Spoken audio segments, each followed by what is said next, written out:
Welcome to the Blooming League of Original Podcasts.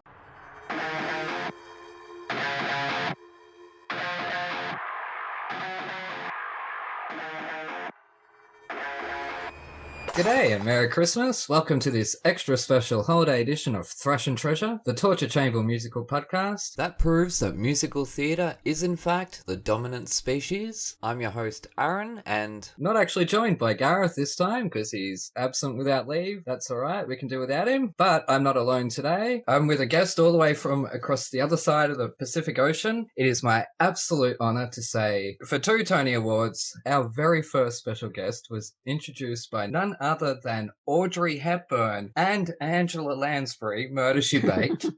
And now she's being introduced by this scatterbrain. I'm sitting in my pyjama pants, not that you can see, but I'm on my bed in my pyjama pants, following in holy shit, Angela Lansbury and Audrey Hepburn's footsteps. That's right. Audrey Hepburn for Secret Garden, I believe, yeah? Oh, wow. So I saw the romance one. Yeah, And when I saw Angela Lansbury come out and introduce you, I stopped. I said, hang on, I'm about to do this. I'm some kid from Melbourne, some dreamer from Melbourne. Oh, that's the other lovely. side of the world. Like, this is somebody whose voice has filled my surround sound system more times than I've had hot dinners. She's been a Broadway fixture for years and appeared in such hits as Wicked, The Secret Garden, plus one of my Saturday morning favourites, Ace Ventura, the animated series. And, of course, she is the original gangster Trina, whose portrayal has been copied and emulated by thousands of actresses worldwide. Please give a warm, traditional Aussie, "G'day, how's it going?" to the incomparable Alison Fraser. Welcome Hello, to the show. it's lovely to be here. Lovely to be visiting Australia. My honour. You know, Right, I and- did the first Australian musical to come to... Prodigal. I was going to ask you about that. Prodigal, Yeah, with Dean I and haven't heard it Danny. myself. Oh, it's a lovely piece. Lovely. Is it? I should hear it. They're the nicest people in the world, really. Hard Frank accent Bryan? to do, though. It is, Hard isn't it? accent. Oh, my God, yeah. It is. Like, Ultimately, Dean taught it to us because it was just so difficult. well, if you're going to have any teacher, it's Dean Bryant. So Yeah, he's something. And of course, that was the first show that Christian Borle got recognized in. Oh, really? Oh, yeah. wow. Yeah, Christian was one of the young men. And he was also in Falsettos recently, too. Yes, he was. Well, the How's that reason for he full was in circle? Falsettos was because I invited Billy Finn to see Christian in Prodigal and me. And I said, this kid reminds me of you when you were 19, 20 years old, when I first met you. And I think Billy just kind of fell in love with Christian's persona and talent. And Oh, it's impossible not to. cast him in Elegies shortly after Prodigal. And of course, that led to many, many exciting shows. And then Jim Lapine and Bill decided that he would be Marvin in the recent revival of Falsettos. So I'm going to take some responsibility. Good. for That's how you should. Yeah, I think Why so. not? I think Christian would agree. I think it's great. My introduction to him was Legally Blonde, which Right. I went in thinking, I'm going to hate this. But Uh-huh. even though I love the movie, and it's Australian Yeah. director, it's Australian humour. Oh, speaking of which, now first On I the should internet. clarify, being Yeah. Australian, I've heard your name being said so many times, and I've always heard Uh-huh. Frasier, like That's the exactly TV show. what it is. It is, so it's not It is, Fraser. it's Fraser. No, it's Fraser. Okay, that's right, because we have a Because you know why? The Yeah. most beautiful sound in the English language is je, Fraser. Think Wow, about I've it. never looked at it like that. That's I right. thought the most beautiful sound in English language was, oh, yes, you're right. I love hearing that. Or checks really in do. the mail. Yes, don't tell me about it. So I don't hear that Yeah. often enough. But anyways, well, we don't have Gareth just yet. I don't know what he's doing. He's probably fallen asleep. I have no idea. Oh dear, we can castigate him when he finally joins us, or we could just talk about him now. Yes, oh look, I'll do that anyway. Some of the horrible things I say about him before we start our podcast, if he only knew.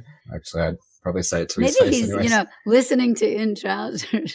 Maybe Well, yeah, what that's- he's doing. I'm sure it's not his type of show, which is part of the fun of this podcast, is to give him shows that I know are going to either drive him nuts or that are going to be about a topic like the prom being about gay kids wanting to go to their prom. Him being he's a super mensch. He really is. He's such a good guy. There's no way he can hate that. And there's no way he would publicly admit to hating something like that. But he should. He should. Yeah, I know. I think he should feel too. Free to say, ugh, I hate that show. I do it all the time, which is probably why I don't work as much as I really should. I'm like, ugh, that's terrible. Please, no. No, I don't think you should be afraid. It's something I've been saying a lot about this is artists shouldn't be apologetic. And people have opinions at the end of the day. Of course we do. And different musicals for different folks, right? Exactly. That's it. Yeah. I mean, there are certain musicals that if I told you I really didn't like them. Oh, I want to know. I want to know because you want to get me started. It's like I veer towards the more bizarre musicals. Yes. Let's put it that way. Like probably one of my favorite musicals of all time is Michael John LaChiusa's The Wild Party. Toni Collette. I think it's Speaking brilliant. of Australians, and I think that she was stunning. Oh, you got to see her in it. I got to see her twice. Oh my God. Twice, yeah. And she was absolutely stunning. And she's also on that cast album. She's killer, as is Mandy Patinkin, who, speaking of weirdos, sometimes I'm down with him. I worked with him in Secret Garden. That's right, you did but too. I have to say that I thought he gave one of the most brave, audacious performances I've ever seen. I mean, when he appeared in blackface, when he was beating up Toni Collette, and I hear he was like really doing it. It's like, what is this man doing on stage? And that would not go down well today. No, well, it didn't go down well then. It wouldn't have. I believe AEA was Actors Equity was contacted, but and of course Michael John LaChiusa. So many of his shows are just delicious. I had the great pleasure of originating the parts of Nancy Reagan and Betty Ford in his First Daughter suite, and it was the thrill of a lifetime to originate parts in this absolutely dead-on brilliant man's canon. No, I haven't heard that one yet, but I do want to. Oh my God, it's so good. And if you ever want to have me and Mary on, because she's in it too. She plays Barbara Bush. Look, anytime you want to come back, Alison. And of course, Mary, it'd be an honor. Because as our audience might be wondering, why do we have such a classy Broadway diva on our trashy little show? I was actually surprised, and I can't believe I get to say this, but I'm outing you to the world as a metalhead. Yeah. Oh my goodness gracious me. Like, if I had a choice between seeing my favorite metal band and going back in time and seeing, say, the original Company of Company, I would pick my band. Yeah? Wow. Yeah. And so I would be the opposite. I think we're going to give me those talk sets. about my band later on, right? But my band has sets. Well, that's true. They're very, very and theatrical. I have seen them in concert and was blown away by the theatricality, the intellect that went into it, the sets, the costumes. I mean, it's just the characterizations, the storytelling. Sorry to cut you off. Till Lindemann is a storyteller, full stop. Of course he is. Well, his father is, and we should tell people that Till Lindemann is the frontman for the great Rammstein. What do they call it? Neue Deutsch, is that what they call it? Yes.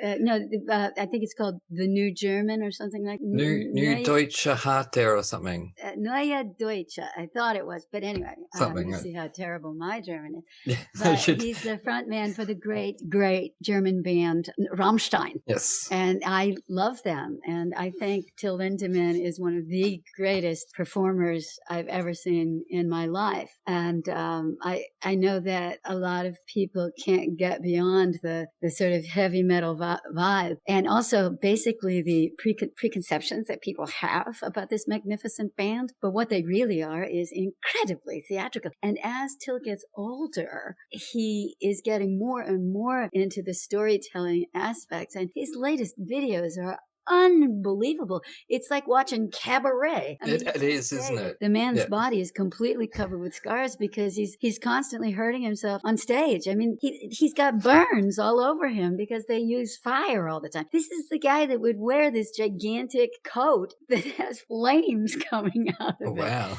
And to actually be at the Jones Beach theater, which is very, very sort of brutalist and German looking, and to see these guys in person for the first time and to see the flamethrowers, he's a certified flamethrower. So he's got these huge arrows with spears of fire. And it blows my mind.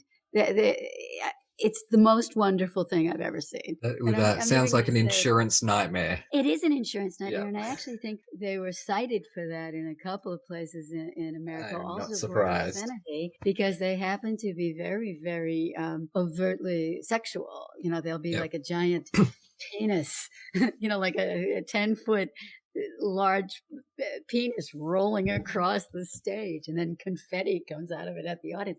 I mean, it's crazy stuff. It's just so brilliantly audacious. Yeah. All right, I'm going to shut up about Rammstein now. Not at all familiar with them, apart from Du Hast, which I'd heard back in my punk days. Yes. Which I talk about a little bit on this show. I used to be a punk with a full-on mohawk and piercings. Excellent. I did my own lip 20 times. Mind you, then I would go to rehearsals for shows.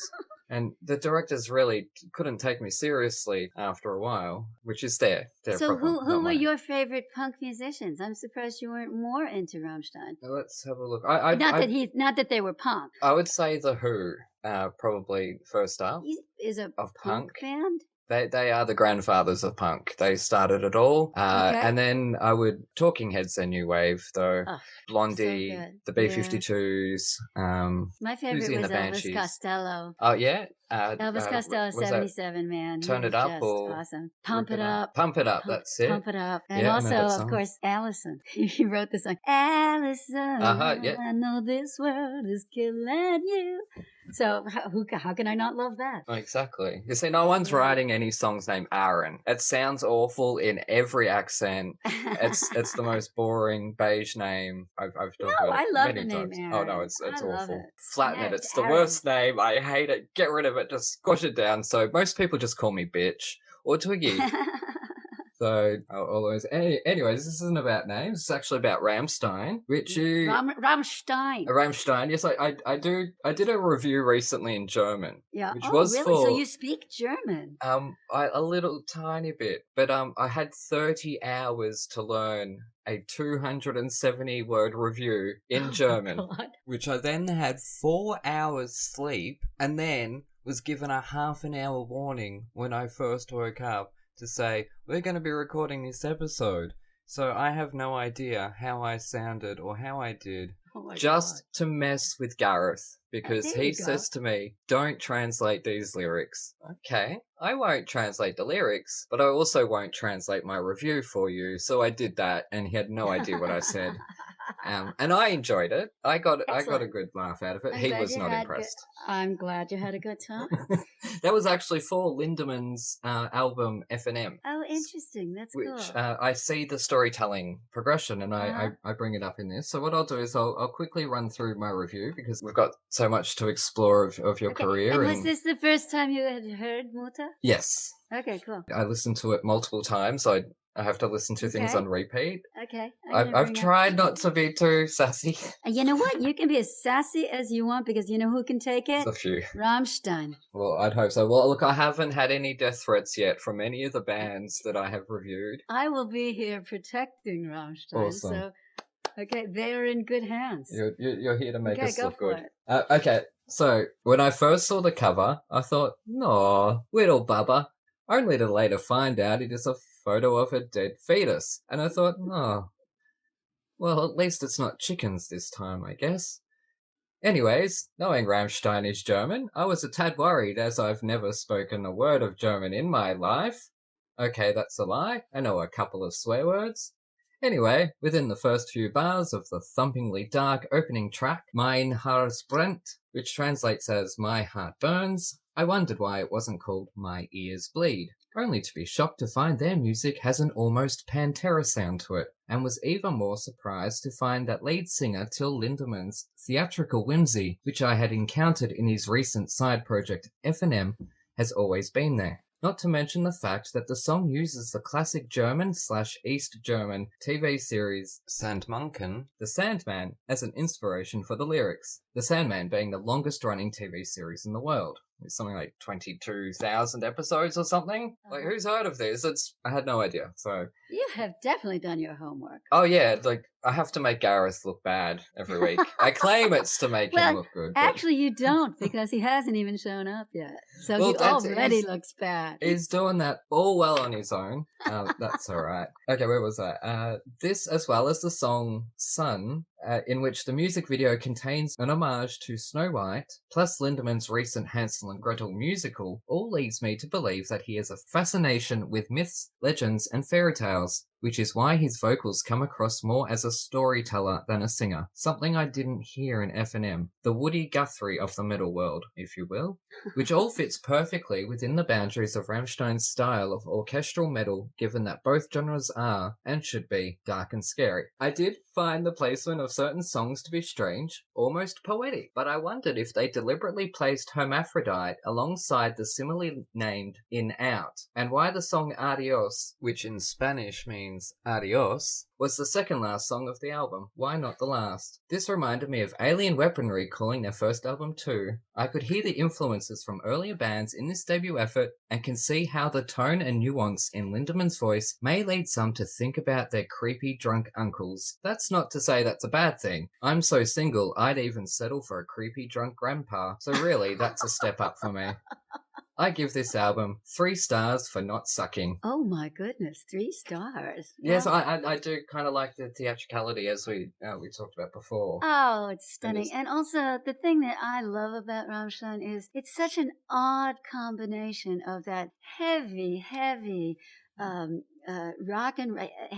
metal rock and roll bass and guitar and drums, and then you have Flaka's piano, which is like this weird 80s Depeche Mode, lightness, and then you have a bass lead singer, which is not all that prevalent in rock and roll. No, he doesn't scream. And he doesn't scream. Well, he didn't in this album. And also he has what is deemed as the most perfect German diction among German singers. Like Frank Sinatra had the most perfect English diction while he was singing. So what you have is, not necessarily in America, but in a lot of the rest of the world, you have people learning German from Till Lindeman's lyrics. Oh, wow. From him singing those lyrics.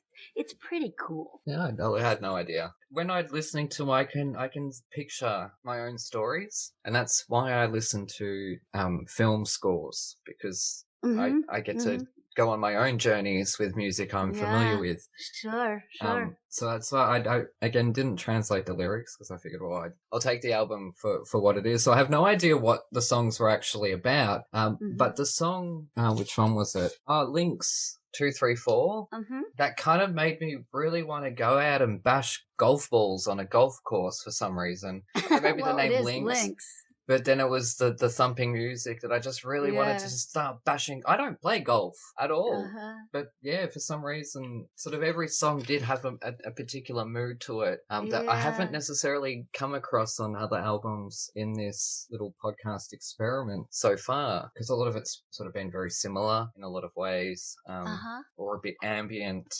And you found this different, yeah? Yeah, I can hear the theatricality. I could see in one song, I can't remember what it was, Mortal Kombat games. So I could see sort of wacky characters fighting and stuff. Oh, sure. Well, after you make up your own stories, it is fun to go to the videos, because for example, the Ich Will video is so spectacular. And you, as a former Mohawk aficionado, I believe that Till has a fantastic Mohawk in that, because of course they're always changing changing their looks. I mean, sometimes they'll all be redheads, and sometimes, Till will have a mohawk. Sometimes they'll all dye their hair silver. They are so visual. And again, they're all so this amalgamation of unbelievably masculine and machismo. And then you have Flaka, who weighs 35 pounds, and he's 6'3". That's me, right here. Well, you'd be the Flaka, I guess. I can't wait to. You're not the first person to call me that, I promise you. But he's, of course, the brilliant Lorenz, who is the great keyboard player. I see. To hear Mein Herz brennt happens to be one of my favorite songs in the world, and there are two spectacular video versions. One of them is the great, full out video where they're in an insane asylum and they, they're children and they escape. I mean, it's crazy. And there are vampires. Till's a vampire at one point. They all play a lot of different. Yeah, that's about nightmares. Yes. Well, sure. Or perhaps, memories. Who knows? But then there's an incredible version of just Till. And I believe they filmed this whole thing in this creepy old abandoned asylum. And there's a bath. And they lit the bath where they would put the insane people. They lit it from underneath, and Till comes up just by himself, nobody else. And he has this spectacular, sort of commedia dell'arte makeup on it, crazy hair. And he sings it just to piano. And it's Flaka doing the piano. Brilliant. That's right. I did see one of the songs had a piano-only version. Yeah, that's it. It's Mein Herz brennt. I might look into that because... it's spectacular. I'd like to hear it. It's so beautiful. And it's almost operatic, the way Till sings it. It's almost like Pagliacci. So he does actually sing this time? I love his voice. I think his voice is fantastic. I'm partly teasing. And I think you have to go through the whole oeuvre of Rammstein to really find out the guy can sing. And the gravelly thing is sort of a persona that he is putting on for, especially the earlier stuff. Yeah. Because that's what the people wanted. And that heavy beat that you hear is part of the Till hammer sound. I mean, a lot of times you'll see Till in a break beating his gigantic thigh like that. And where that comes from is he had been quite an athlete as a youth, and he had hurt his leg at one point. I believe he was a pre-Olympic swimmer, and that's why he's just so massive. But his legs are particularly massive. And he would beat his leg to get the kink out of his leg. And I think it might have been Paul Lander, the great bass player, that just said, is he the bass player? Or maybe he's the rhythm guitar. Oh my God. And I think he said, Till, that looks really, really cool. You got to do that all the time. And so that's become a real part of his show persona. The Till all from an injury. Yeah, all from an injury. Oh, fancy that. I know that feel. I'm constantly doing that to my back to get the knots out. Well, maybe it's become part of your persona. Yeah, and a bad back it definitely has, I'll tell you that. Or complaining about me back being sore. Yeah, I'll definitely have to sit down and have a look at their music videos. I am obsessed with fairy tales and folklore and all that. Well, not obsessed. I don't collect everything and know them all or anything, but... Well, you can see why Till Lindemann would be so attracted to, say the Snow White and the Seven Dwarfs and these myths, these fairy tales, because of course the Grimm's fairy tales were just vicious. Yes. I mean, come on, the red shoes where her feet are cut off. Even that's the dark. Little Mermaid, when she walks... The Little Mermaid, exactly. Getting stabbed on the bottom of the feet. Like, Yeah. they're not nice. I mean, I do love the Disney ones, and sort of I come up right as the Disney Renaissance period happened. But I still, I love those versions, but I really do love the dark versions and the Roald Dahl sort of revolting rhymes, those versions as well. Yeah. No, they're fascinating. And look, those stories, even Aesop fables, and when you think about it, I don't know your stance on religion, but Aesop was 500 BC or something like that. Yeah, That's where we get our Bible from. Yeah, That's where yeah. That's where we get the moral of Jesus and how to behave. It's from Aesop's fables. They're all there That's true. in those stories, Absolutely. predating him by 500 years. So That's I absolutely right. I really do. I find it fascinating that no matter how old our species is, like, and all these inventions and stuff, the arts and acting and theatre and painting and storytelling is like from the very start, before wheels, before anything we had to live that would help us to live, we had the arts. That's right. I look at the state of the arts today and I think, oh God, where are we headed? Well, but we're going to be okay. I think what you have to do is you have to be true to yourself. And then try not to worry if somebody is, blasting you. I mean, look at Rammstein. Look at what they have had to put up with. Alrighty, we're going to jump to a quick ad break to hear from our friends and sponsors. We'll be back in a moment with Alison Fraser.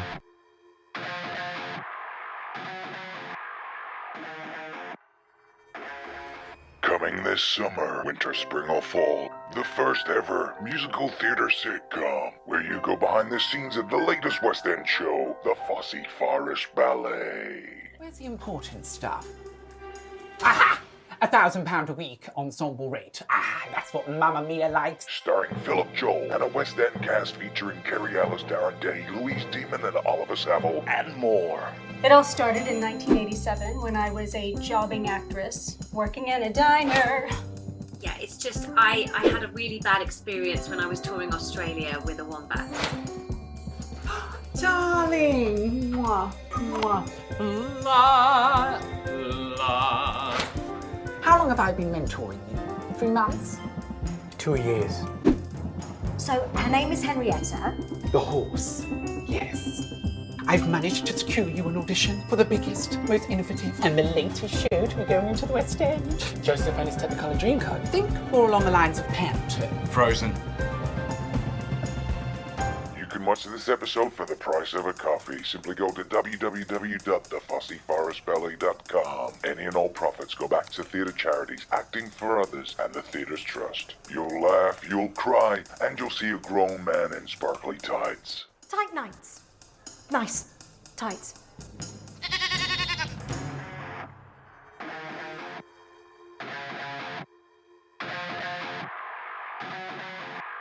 And it actually brings me a question about In Trousers, which was your professional debut, I believe. I think it was my first equity show, yes. Yeah. So, and you come from the same town as William Finn. Yeah, Billy and I are both from a place called Natick, Massachusetts. He's about 4 years older than I am. So you didn't know each other? Well, we kind of did because we were both very heavily involved in the drama program in the high school. Yeah. That we went to, and it was a very sophisticated program. So Billy was a huge star in the program, and part of the same club I was part of, which was when, after he had left, the Competitive Speech Club. It's a national forensic league where you go around the country and you do, dramatic interp and poetry interp and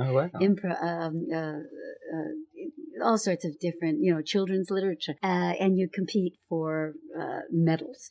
And we both did that, and he was hugely popular, and we were both presidents of the Competitive Speech Club.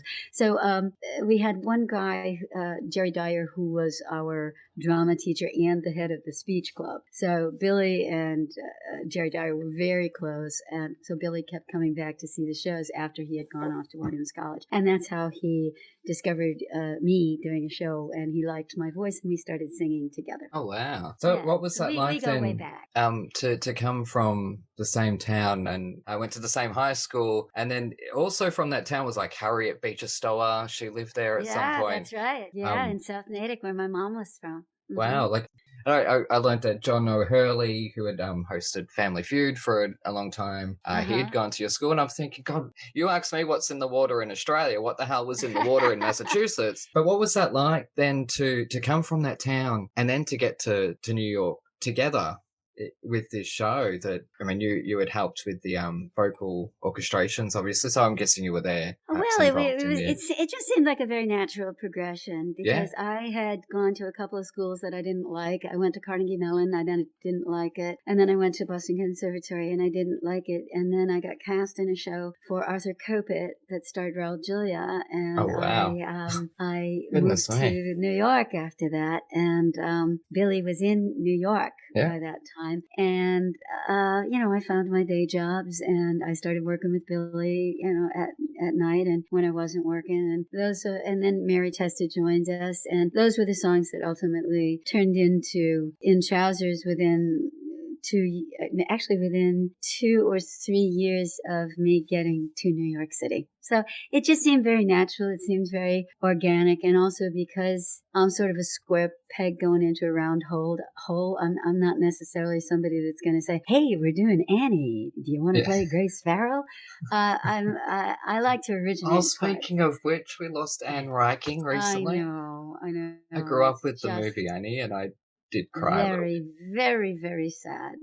She seemed like a lovely woman. She did, didn't she? Absolutely spectacular in All That Jazz and in, of course, Chicago. Chicago, yeah. And from what I can tell, she was a very, very lovely person. Well, sorry to change the subject there, but it just occurred to me But I would much rather originate a part than be in a revival. I mean, which isn't to say it wasn't really nice being in like Gypsy with Patti LuPone, but to me, being the original Tuna is a huge gift. Being the original Martha is a huge gift. Being the original Josephine Monica in Romance, huge gift. It's not a musical, but to have originated the great Aaron Marks' Squeamish, which is one of the most dangerous pieces of theater I've ever done, was a huge, huge gift. So it's that liberation that it is. It really is. You get to set the standard here. You set the precedence. Exactly. I can imagine. Exactly. Yeah. Wow. Mary Testa is actually, she's texting me now about this recording we have to do. So I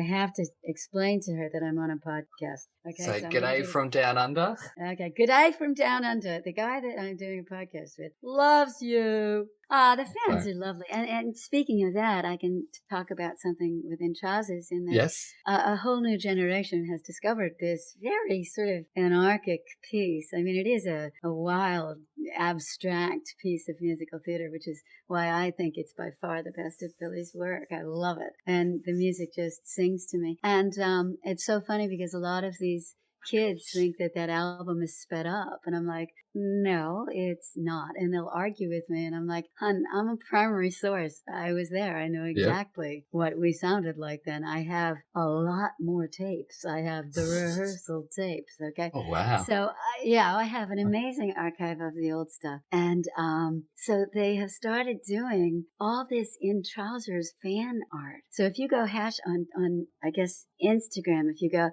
hashtag In Trousers or In Trousers fan art, you see these amazing pieces of art done by like 14, 15, 16, 17-year-old kids that are doodling in physics class, doing little pictures of me and Mary and Chip and Joanna. It's amazing. Oh, wow. And I have really become, sort of Instagram friends with some of these kids, and they'll ask me questions. And one of the girls did this whole thing where she's fascinated by one of the lyrics in Your Lips and Me, the parakeet and the parakeet still can't fly. Yes, so it's so obscure. She started photoshopping parakeets onto all these different pictures of me in shows that she found on the internet. It's like, why? I'm delighted and thrilled at the originality of this, but it's like something that I did, 42, 43 years ago, is really occupying these kids' heads to the point where they're actually searching out pictures of me and Chip and Mary and photoshopping them or drawing pictures. It's crazy. You gotta get into this. They will listen to this. I'd hope so. They Welcome love everyone. all things In Trousers. I love the In Trousers new generation of fans. I think they're amazing. And I just love that it's grown. What's that? I just love that it's grown. Instead of fading away. Exactly. but the passion with which they love this piece just thrills me. And I realize, oh my God, I was only like 4 or 5 years older than they are when I did this album. Yeah, you know what it is? It's lyrics like "Love me for what I am, someone imperfectly me." Yeah, exactly. When you think of the generation we have today that are coming up, below my generation, that is what they're trying to come to terms with, being imperfect, because everyone wants to be perfect. We've seen the Kardashians for so long. Yeah, exactly. And to me, the most beautiful combination of songs is Nausea Before the Game, going into Love Me for What I Am, because it's the two characters really coming to a reckoning. Yep. I mean, it's definitely Marvin coming to the fact that, girls are not for him. He's given up, and then time jumps, and it's well, at the time she was called Marvin's ex-wife. That's right, just she was finally too. saying, please love me, and it's just so hopeless because maybe he'll love her, but he's certainly not going to be in love with her anymore. But then Marvin, not to spoil it for people, then Mendel comes into her life, and quite frankly, I'm sorry, but she could do better. Well, I think the poor woman. She's the hero of this story. Mendel's Let's face a mensch. Of course she is. She is. Mendel's a mensch. Mendel is a good man. You think? She wants to have a good. I do. I think he wants to have a good father for her son. Yeah, well, that's true. And another father figure, of course, because she still has Marvin, but a figure in the house. And he sure as hell shouldn't have dated his patient. No. I'll give you that. And I also think that Trina is a wounded woman. She gets a name by. Oh yes, we hear falsettos. it. We hear that in your voice. And she gets a name, and she loses it. That one of the kids that she had in Trousers disappears somehow. But that's okay. Was there a second kid? Initially, in the early versions of In Trousers, Trina had twins. And they were young. They were younger than Jason was in March of the Falsettos. I think they were 4 years old or something like that. Oh wow! Yeah. I had no idea. So it definitely evolved. I actually wanted to ask about sort of the workshopping process, because I know Broadway now seems to prefer the lab. Could you just explain to our listeners sort of the difference between the two? Because to the normal person that doesn't know, it's basically putting a show together, but I hear there's a bit of controversy when it comes to the labs. Well, because in a lab, correct me if I'm wrong, but when I used to do workshops, like for example, when I did the Secret Garden workshop, because I was part of that workshop, that was 3 weeks, full cast, big production. Because I was doing that, I got a little bit of royalties. Like for example, when Australia had the Secret Garden down there. I remember it with Anthony Warlock. Yeah, we got paid.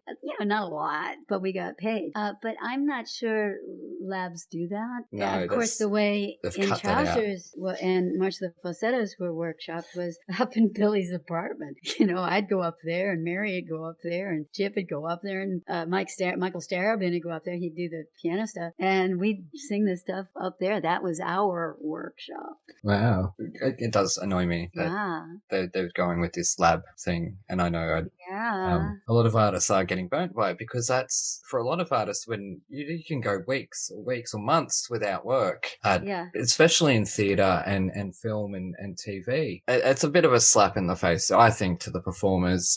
Look, I've made enemies of metalheads and Nazis and Scientologists on this podcast. I don't mind Broadway producers coming after me. No. I don't have anything at stake for it. But yeah, so that sort of process. I have a question, actually, because I've never seen In Trousers on stage. But the question I have is, Miss Goldberg, was she ever blind at one point? Because every time I listen to it, I know she wears sunglasses, and I know she talks about singing. No, she was never blind. What she is repressed individual. Okay. So I think that would be such an interesting character nuance to put in there, because when you look at the recent Oklahoma that Mary Tester was in with Ali, whose last name is forgotten me, in a wheelchair. I mean, those opportunities, you know what I mean? Like, why not put a blind actress in that part? And I think that would still work. for that. I'm sure for it that would role. work beautifully, but I think that Billy's concept was that it's a rape because she's so closed off that I'm not sure it's an actual physical rape, but I think it's more of a figurative rape that. The protections that Ms. Goldberg has had, Mary might totally disagree with me, but the protections she has carried with her are completely gone. And it was a stunning moment on stage because Mary has such big eyes, big, beautiful brown eyes. And it was stunning. And it's funny because at first she was really mad at Billy, thinking that, he was trying to sabotage her performance by putting sunglasses on her. I'm like, what are you, crazy? It's going to be great. It's going to be the most amazing moment when they finally see your eyes. Oh, wow. So that's and it really was. It was an amazing moment. It really was. It was like she might as well have been naked up there. And it's little moments like that the general audience member doesn't think about. The meanings behind it and stuff. They would see the gesture of ripping off the glasses or whatnot, but to read into it further. That's why it's fantastic to have you on here, because there's so much in the story that I don't even get. Like, obviously falsettos I've seen as a show a couple of times, but I haven't seen them as one-act musicals on their own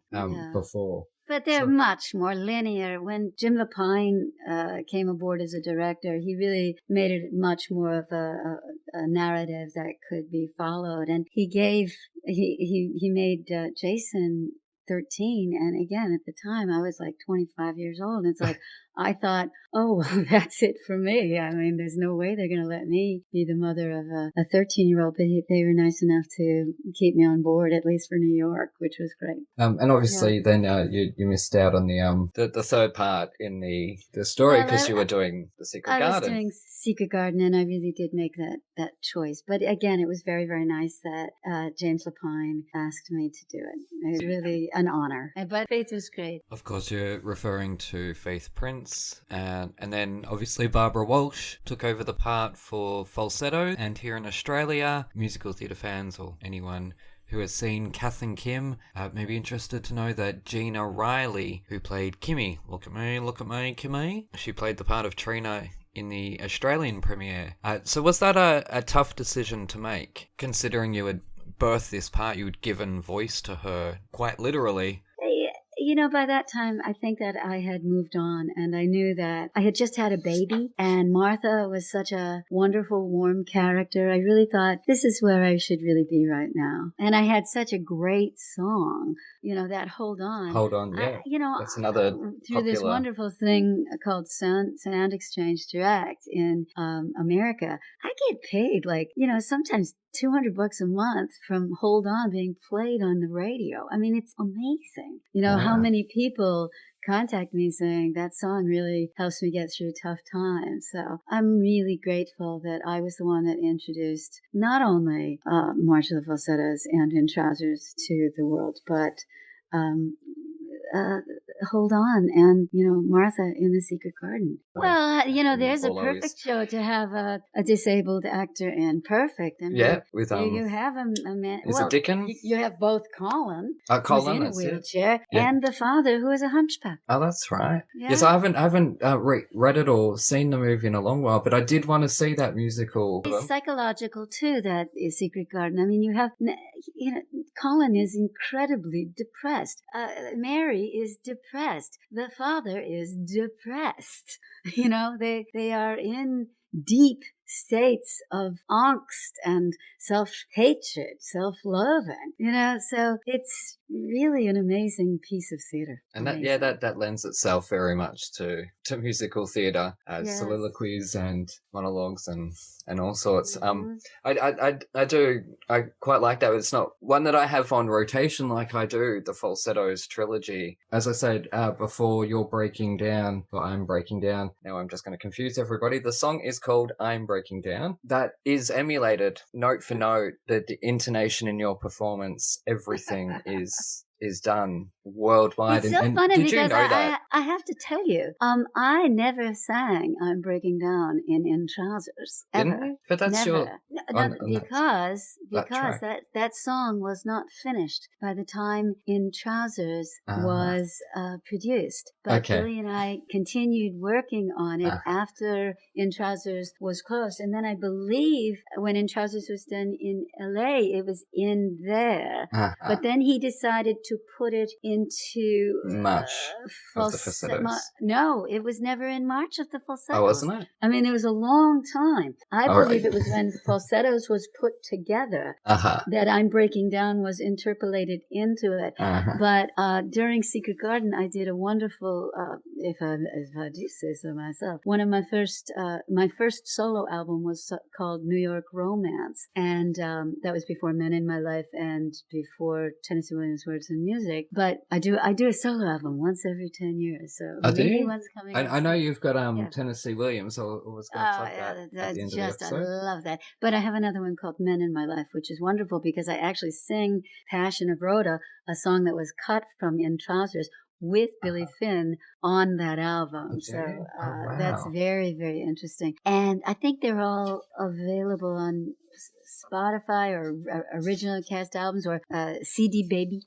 I think they're all available there. But when I was doing New York Romance, Bruce Yecko from Original Cast Records, the guy that did the album of In Trousers, he said to me, I'd really like to put In Trousers out on CD, but is there any way we could put out I'm Breaking Down on it? I'm like, well, we'd have to record it. And he said, that's okay, let's do it. And so even though it was 3 years after New York Romance had been recorded, Bruce Yecko let me do I'm Breaking Down because Billy said nicely enough, yeah, sure, go ahead and do it. And I did it with all the original orchestrations that Starobin had done for, I guess, one of the versions in LA or something. And then I got to do the Blonde song from a spectacular musical called Gunmetal Blues and my late husband, Rusty McGee's title song from The Green Heart, a wonderful musical he wrote with Charles Bush. So we went into a studio. Psycho Beach Party and Die Mummy Die. This is Charles is brilliant. I did Divine Sister for him about 10 years ago. But it's a beautiful, beautiful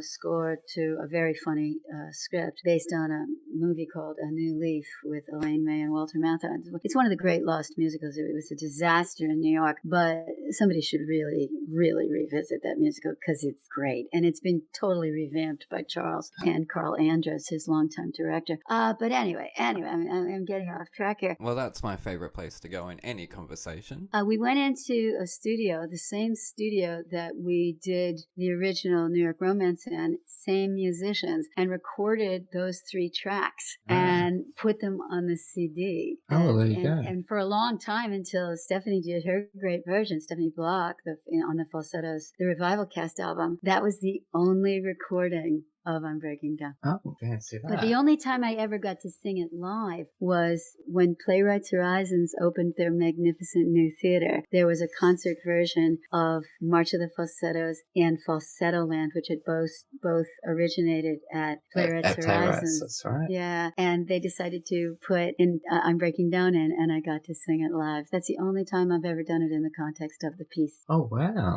You're so known for that. Such an iconic song. It really is. So funny. Well, I done at every audition. Billy. I got to thank Billy for letting me sing it first, and for first of all letting me work on it, and second of all letting me put it on the album. It was a wonderful thing that he did for me there. Yeah. But when you recorded it, did you know, like, did you get that feeling like this is gonna go down with the I knew it was a great song. I absolutely knew it was a spectacular song, and I was like, God damn it! I wish that I had gotten to sing this when we did March of the Falsettos, because my career might have been different.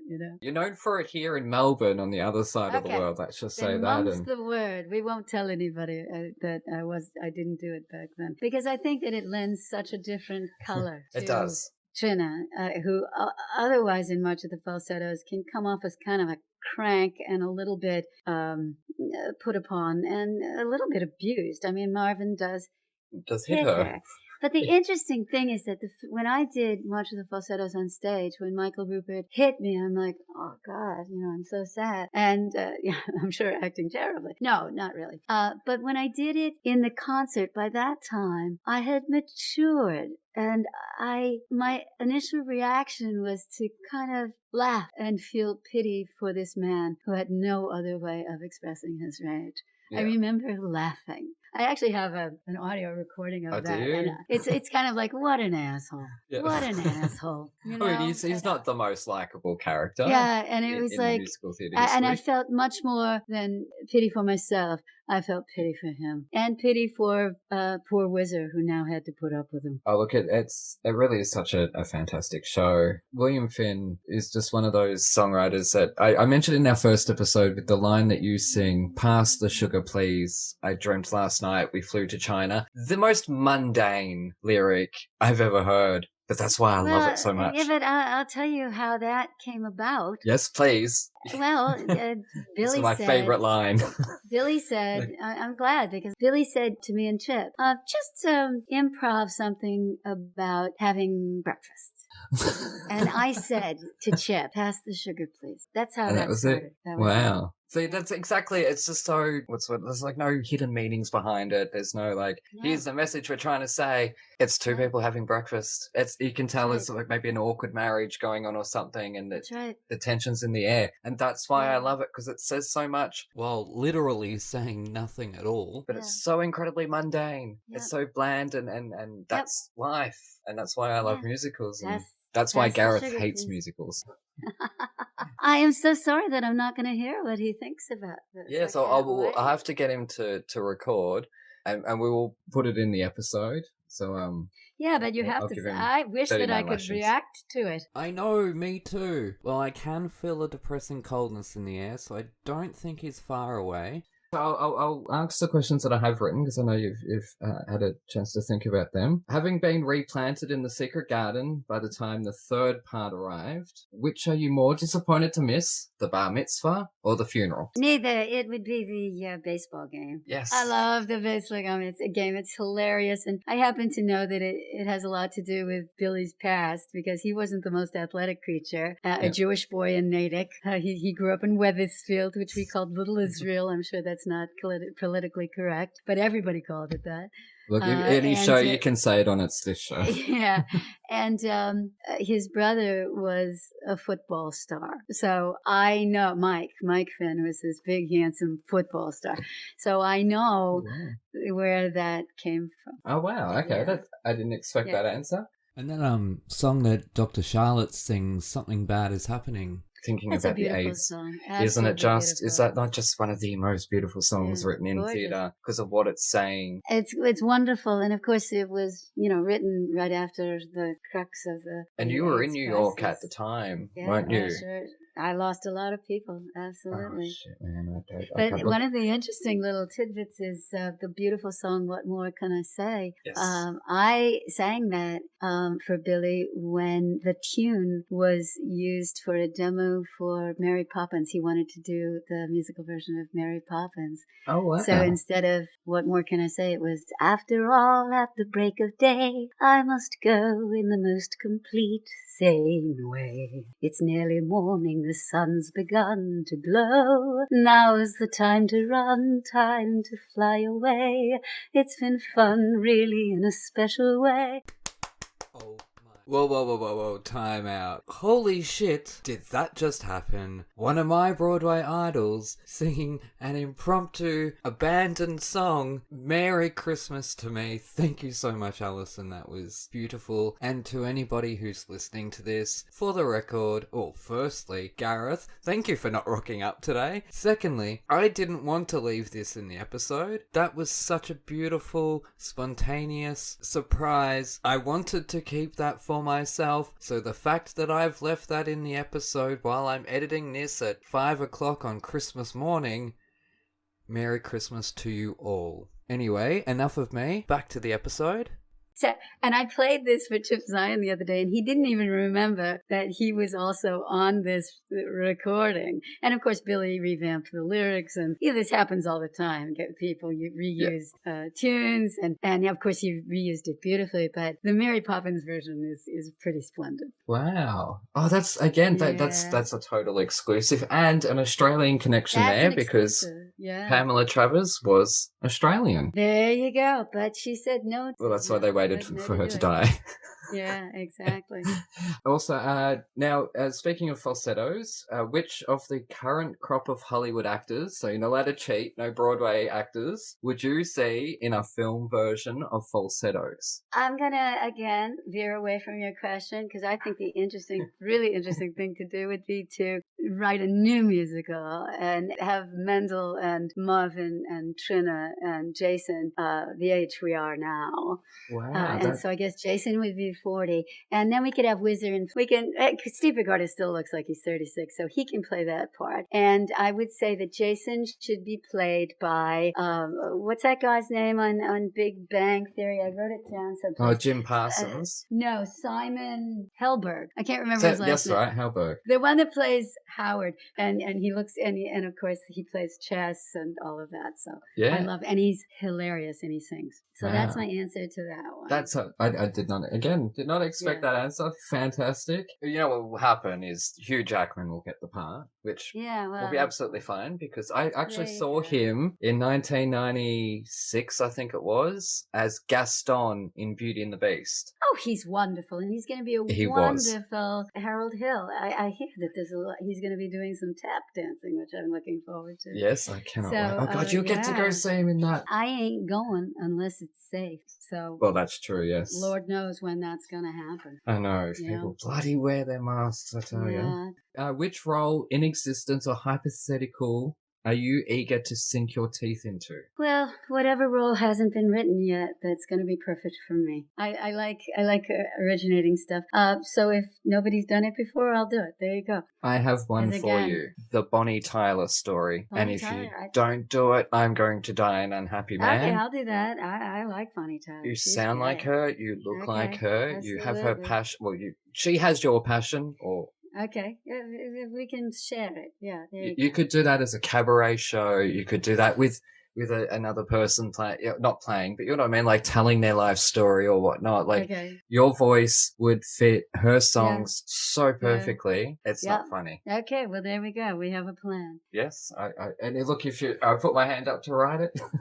You could tour it down here because she's massively popular here. I want to do that. But I'd also like to do the Straight Play Squeamish down there. Oh, my God. I'd love to come to Australia and do that. It's a one-person show. It's magnificent. You know, magnificent. We, especially in Melbourne, there's a saying, if a show can last here, it can last anywhere in the world. That's how tough of an audience we are. But anyways, speaking of being tough, what musical do you avoid at all cost? I'm not crazy about jukebox musicals. Although I was in one of the most successful jukebox musicals, that's hard to say, ever, which was Beehive. I was in the original company of Beehive. And, that's the girl groups, wasn't it? That's right. You know, on the sheet music it says Alison, and I got to play Brenda Lee and Connie Francis and Petula Clark, and it was a heavenly experience. I had a great time doing it. But I think that's cheap. There are so many good composers in the world. Let's give them a chance. There are, aren't there? And there are.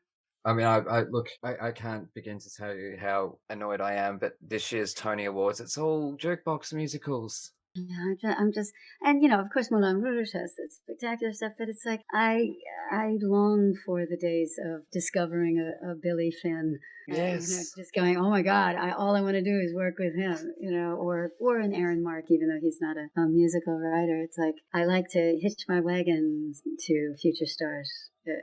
Future writing stars. Well, speaking of, not future stars, but stars that you've perhaps seen, I'm sure you've seen enough Broadway. Is there someone, male or female, that you've sat back and watched, totally floored by their performance and gone, that bitch, damn it, they were so good? Well, I get to say that again, and I know this man because he was in a show with me, and I'm going to be doing a podcast with him, a narrative podcast later on in January, and that's John Cameron Mitchell.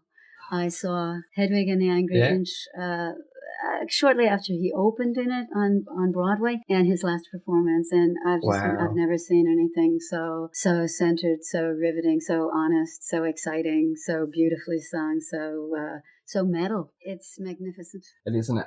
So the last time I saw you on television, you were being accosted by some pretty iconic DC Comics supervillains in the show Gotham. Which one, is a silly question, but which one of the Rogues Gallery would you run away with, Bonnie and Clyde style? Because I know you do like to play your villains. Well, this is all fictional, of course, because I do have my wonderful Dr. Steve Pavlakis, who I would not run away with anyone because of him, because I love him so much. But in our fictional world, I really was very taken with Nathan Darrow as a person, because he was reading, and he was very, very talkative with me, and told me all about the backstory of his character, which was Mr. Freeze. And of course, it didn't hurt that his outfit was unbelievably hot and looked a lot like a Rammstein costume. Yeah. And then, of course, my part, I got to watch the great Cameron Monaghan, doing Jerome. I can't remember the last name. He does do two characters, Jerome and Jeremiah, but they're both evil, but in different ways. One of them is sort of like the Joker, and the other is this sort of mastermind. But they're both played by Cameron. So for like 3 days, I was watching this young actor do both parts. Obviously with stunt doubles when he had to switch characters, and I was just not only riveted by his ethos as an incredibly talented actor with a real great directorial head too. Like he knew exactly where he had to be, and it would not surprise me if he became a director, because this guy knows his where the camera is, where he should be. He had every step planned for two different characters, man. Two different characters. And if somebody was, doing it wrong because, he had to do the physicality of both characters, he would say, no, your hand was here, in a very, very gentle way. And I got to watch it because I was tied up, in a chair, and had a ring of dynamite around my neck. And so all I was doing was just going, man, that's an actor. That being said, I'm sure he'd be a handful, so I'd go with Nathan Darrow. Yeah. Or Mr. Freeze. Mr. Freeze. Alrighty, we're going to jump to a quick ad break. We'll be back in a moment with Alison Fraser.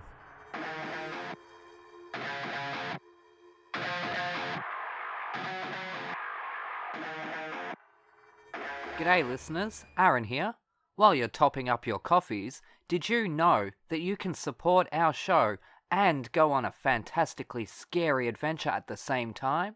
Go to www.thetonistantales.com/bookstore to grab your copy of The Toniston Tales, a darkly funny Aussie trilogy about a young boy who rescues injured animals in his spare time and the roller coaster ride he's taken on by a literal fish out of water.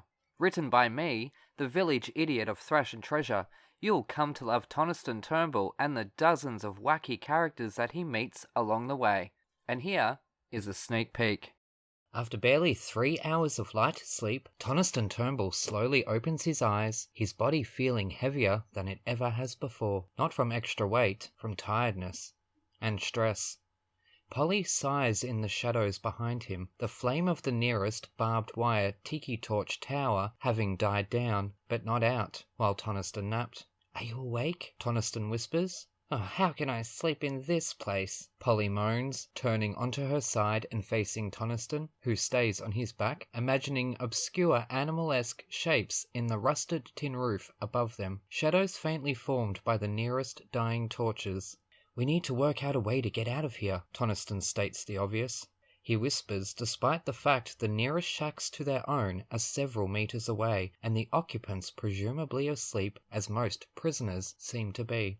"How? There's no fence to squeeze through, or even climb," Polly replies, sitting up in bed and then stretching out her sore arms. The hairs stand on end from the slight chill in the air. "I don't know, but I think the whole fighting thing is a distraction." "You mean to distract the other prisoners when new ones arrive?"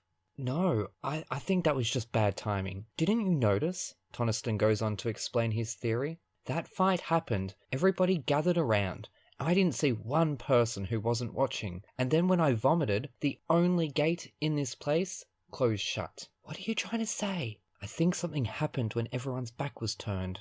Like what? Whispers Polly, her voice breaking up in fear. I don't know. That's what we've got to find out. Toniston's brain starts working overtime. But it's strange that nobody seems to want to leave. They seem almost happy. Definitely content. So, when's the next one of those stupid beatdowns? Toniston can't help but think Polly looks tough, almost evil in the shadows as she asks, I don't know, Toniston begins.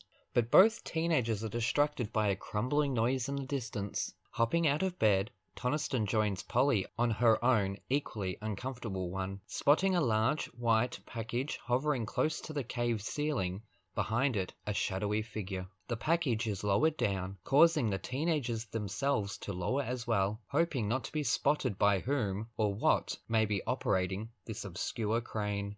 Over a long, slow descent, the package is dropped to the ground. Polly keeps her eyes on it, but Toniston looks up immediately, spotting a large black shadow scurry away to God only knows where. Come, he whispers, as he quietly hops off her bed, slipping into his docks with bare feet. Polly follows his lead. Careful to keep watch on all directions, the teenagers swiftly sneak over to the white package, their hearts beating an almost tribal jam in perfect harmony, and stopping in their tracks as the sudden realization of what lies before them sinks in. A woman, seemingly in her early 20s, wrapped up in bandages from the neck down. No, not bandages. Is that spiderweb? Polly asks, completely mortified at the prospect. Grab your copy of The Toniston Tales from thetonistonTales.com/bookstore today. Hooroo!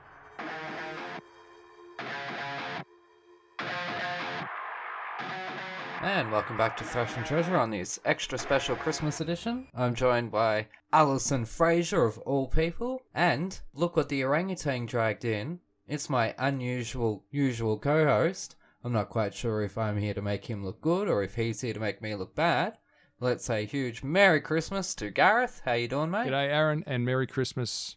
Happy Hanukkah, right back at you. Excellent. Now we're going to jump straight back into it. Oh, before I forget, a parakeet is actually a budgie, as we're called in Australia. That's right. It's an Aussie bird. A budgeriga, right? A budgerigar, yeah. Budgeriga. Yeah, sure. I know about it's a native Australian bird. It is. You know, she the girl who does the parakeet drawings. Is it Tamsin? I don't think it's Tamsin. No, there are a lot of them, and I love each and every one of them. But she would be very interested in this whole Australian budgeriga. Awesome. Well, I hope she listens then, because here we are. We've had that many. I'm sure Gareth has had pet budgies over the years. Pet budgies, yes. It's where the term budgie smugglers, if you've ever heard that. Oh, don't go there. Of course I'm going to go there. Wait, who's like smuggling parakeet? Have you seen a man wearing Speedos? Unfortunately, yes. Yes, well, they're called budgie smugglers in Australia because they're smuggling a budgie. You know what we call them in America? Banana hammock. Yeah, there you go. Well, I tell you, I guess they can in Texas, so... Anyways, it's sorry, Gareth. No, please. There's nothing like a segue into the absurd. Yes, and let's talk about the absurd. Let's talk about in trousers, because it's mightily absurd, right? This is not fair, because I can't wait to hear what you have to say. This is not fair, because I critique music, gigs, and albums, and I get to type it all out and I publish it, and then I don't care, because then no one can have a. I've never sat in front of someone from a band and said, "Yeah, I really didn't feel that one. Wasn't feeling." That's okay. I mean, you know what? Bring it on. I don't care. Okay. What do I care? I don't care. Well, I Wikipedia'd it, and then I discovered it was your first musical. That's right. So it wasn't my first musical, but it was the first thing that kind of made a splash. Yeah. Anyway, all of that. I've put my big boy pants on. You go for it. And man up. Yeah. I've spoken to, obviously not Broadway stars, but other musicians, and I always ask them, "What do you read the reviews? If someone, do you care about the chart?" And most of them say no. I think a little bit they do, kind of a bit. They all lie. They totally. They're all being nice to me. Every single one of them lies. And you know what? I'm going to tell you the truth. I read everything. I'm fascinated. Oh, wow. And if one person tells me, "Oh, well, I had problems with her diction," if I'm doing a show, you know what? I go in the next day and go, "Jesus, I better speak very, very clearly."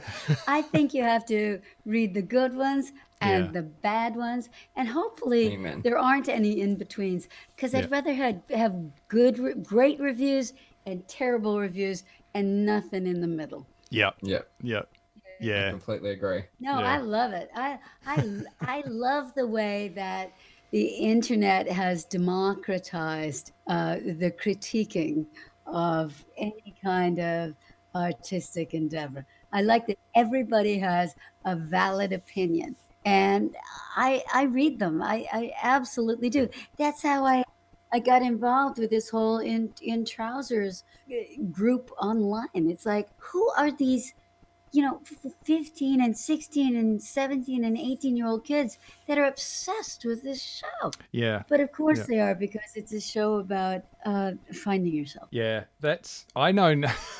I don't know how much you know. I don't know anything about musical theatre at all. Out as a, I've been a music fan as long as I can remember. My dad gave us a fairly good diet of classical, Queen, Elvis, ABBA, all that kind of thing. Costello or Presley? Oh, Presley. Yeah. Elvis Presley. I lost you. Presley? You're frozen. Yeah. Dear. That must have been quite a question. I mean, The correct answer is both. Yes, that's what I was thinking. You better say both, Gareth. That's right. Oh yeah, my dad played me Elvis Presley. But anyway, okay, In Trousers. This is the one thing that Aaron seems to do to me. Innocent until proven guilty. And I know, Alison, you picked this one. He gives me these musicals, and they've got meaning. Technically, I did. But... No. I picked Rammstein. Ah, you picked. Oh, okay. Okay. I picked Mutter. That is a great album. I could talk about that all day. It is a fantastic album.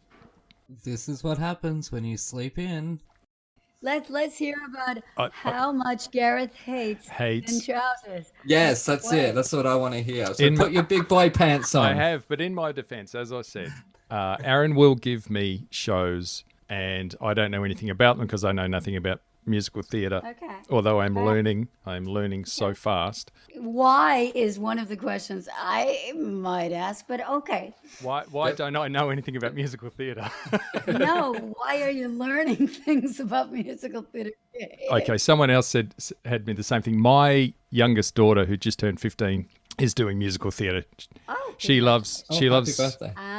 She loves musical theatre. She did her first. Before we get to this proud dad moment, she did her first solo at the kind of the end of year review. So she did her first solo performance, and it was a song from Dear Evan Hansen, because she loves that, and she was great, of course. I bet she was. She was, and she's at this great musical theatre school, and they're such a great bunch of people, and they've got a great bunch of. So, and I think maybe you should be learning about musical theatre. And here I am learning about musical theatre. And when she found out I had a podcast, she was in fits. She'd go, "Dad, how can you do that? You hate musical theatre." But I don't. I just don't understand it. He hates theatre but likes me. Much like I didn't understand In Trousers at all. I can't wait. I can't wait to. Where's my popcorn? Okay, I can't wait to hear it. Normally I start in the middle and then work in all directions, but I am going to start. But you know what? I'm going to preface this by saying, you realize you're not supposed to understand it, right? You realize it is an abstraction. Yes? It really is. I feel so much better. You realize it is a fevered dream. Yes. I didn't know it was a fevered dream. That's exactly what it is. Because there's so many odd things. The first one is Marvin's giddy seizures. Okay. Which to me is he epileptic, or does he get so wound up he just explodes? I'm That's not. exactly right. There I'm it going is. to go with that. Okay, Yeah. we're going to go with that. That's me. Okay. I think that's hormones just coming to the surface. Yes. Because it's such a small cast, Yes, it is. and I didn't realize that until I started. And oddly, I was with two of them today. Oh wow! I was with Chip and Mary today doing the thing. Doing a thing. Well, now for- you're stuck with us, for the, you poor for the thing. internet. Yeah. isn't that Yeah, funny? and now we're doing this, and yeah, and Alison, your part, you didn't even have you're just the wife, which I'm is not just no, the okay, wife. No, it was. okay, not, but How I'm not dare you? just but it's the wife. in the credits. There's the wife has no that's name. right. At first, Yeah. At first, didn't have a name. Yeah. But also the high school sweetheart did not have a name either. And Miss Goldberg, her name is in parentheses. Just Miss So, Goldberg. that's right. I'm getting to Miss Goldberg because that's Okay. that's Go for it. So it's Marvin, and what I did get was here's a 14-year-old kid struggling with his sexuality. Yes. And in 1979, that had to be a little bit out there. Yes, it was. Yeah, that would have been a pretty tough, pill to swallow, I guess. Doing anything about, because God, there's so much of the world still doesn't accept gay people or That's bi right. people or trans people or It anything was like one that. of the first, very successful musicals about the gay culture. Yes. Yeah, and I've only just started discovering that, but it's absurd, and I think it's supposed to be. And there's some songs in there that really challenge me, and one of them there just seems to be really mundane subjects outside of this really important one about a 14-year-old boy who gets married and has girlfriends and then decides. Well, the 14-year-old boy, you do realize it's several different time periods, yes? See, I Like don't when know you hear when you hear about the wife, that's many years later. Yeah. And he reverts to his youth when he is very, very upset. Right. Okay. See, Right. I didn't understand any of this. And I've never known any of that. And you know any of it. And I knew there there's- was flashbacks, but I didn't know sort of how or why. Yeah. I think. But anyway, tell me about the mundane songs. I'm dying to hear about that. Okay, how Marvin eats his breakfast. It's clear. Is that just absurd, or is it a metaphor that I completely missed because I'm not smart Well, enough? I think what you're seeing is a young man who is very spoiled and indulged, Right. and that colors the rest of his existence. Yeah. How does Marvin eat his breakfast? I want my eggies over spinach over toast. I want it. Yes. Yeah. I think it is basically explaining that this is a boy who has been overindulged Yeah. from Yeah. go and basically ruined for polite society. And it's one of the notes that I made, and I made this note, but I picked it up, and this is probably a little bit unfair, but he's just a bit of a dick. He's a total dick. I mean, that's the whole. Of course he is. He hits. How am I it. supposed to like someone I dislike? Yeah, You it's- don't have to like the main character of a musical. Exactly. The most interesting musicals are the musicals that have, That leads challenge you. That challenge. I mean, Music Man. Do you really like Harold Hill? I mean, He's an elixir salesman. He's Donald Trump. Oh. Skinny. Trump the musical. Bring that on. Yeah. They did that on Drag Race. They did that. Most thrilling theater is the theater that explores the darker sides. Yeah. I don't want to see happy, jolly people having a wonderful life. doing theater. I don't want that. I want to see conflict. I want to see, like Marvin, trying to negotiate through life Yeah. and having decent people like Trina and Mendel just saying, stop. Yeah. The human psyche. That's why there's songs to explore the human psyche. What do you Sort want of to thing. watch? Like Seven Brides for Seven Brothers? Oh, I do.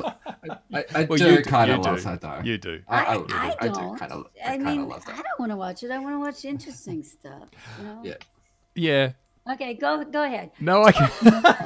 I'm very, very interested about hearing your, especially since you do love Rammstein. Yeah. I do. Oh, well, I'm. I actually find many corollaries. I really do. I do. Yeah. I think that both of these pieces are, like the Rammstein and In Trousers. They're just fever dreams.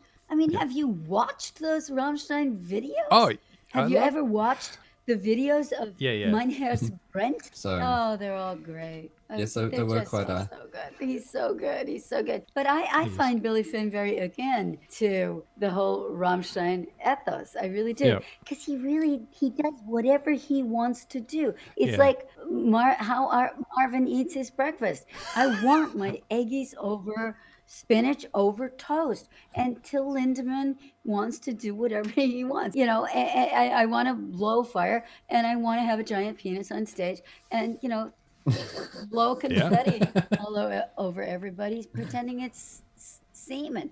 That's what I want to do. Yeah. Dick. I mean, it's like he's insane.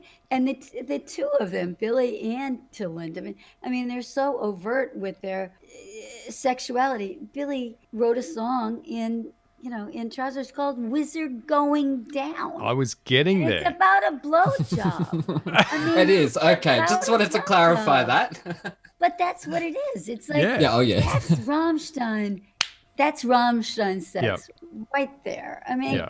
and it was, like me and Mary Testa and Joanna Green, going, oh, like doing this weird hand, that sort of stuff, while Billy's getting a blowjob from Wizard Brown.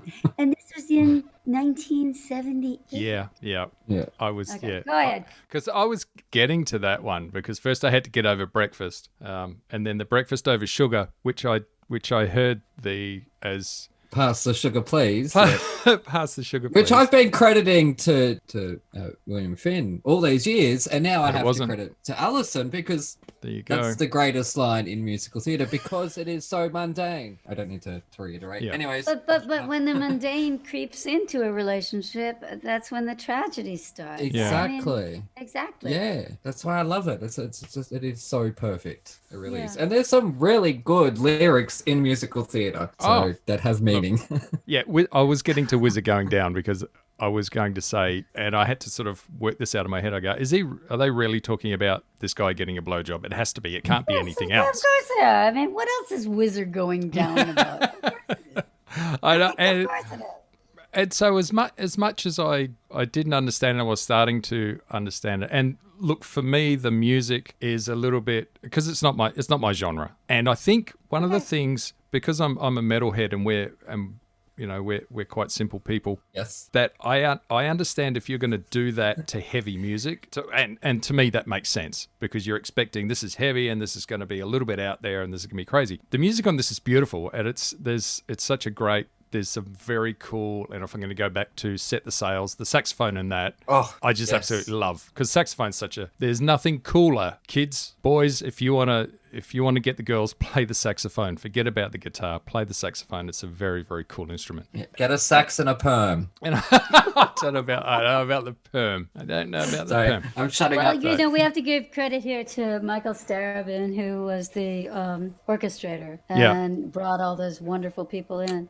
So did you have the live orchestra pit Yes, we did. for the show? Okay, through for the whole So show. they weren't on stage. It wasn't. I'm sorry. We had a live orchestra on stage. Oh, On stage. Okay. Yeah. Yep. Yeah. Okay, which is that's pretty cool. And the interesting thing is that the saxophone player was a man named Michael Tanner. Okay. And I don't know if you have ever heard of Auntie Mame. No. Oh yes. Yeah. Mame. Well, the Michael in Mame that Auntie Mame takes care of at the end, or actually Okay. the whole thing, is that saxophone. No, at the very end. At the very end, Oh, the wow. grandchild that she takes to India is that saxophone player, Michael Tanner, who ultimately became a doctor and is now like, the head of Bellevue in Wow. New York City. Yeah. Okay, there you Who go, was kids. played by Angela Lansbury, who then went on to introduce you at the Tonys. So that is a that is a 6 degrees of inception right there. There is not even 6 degrees.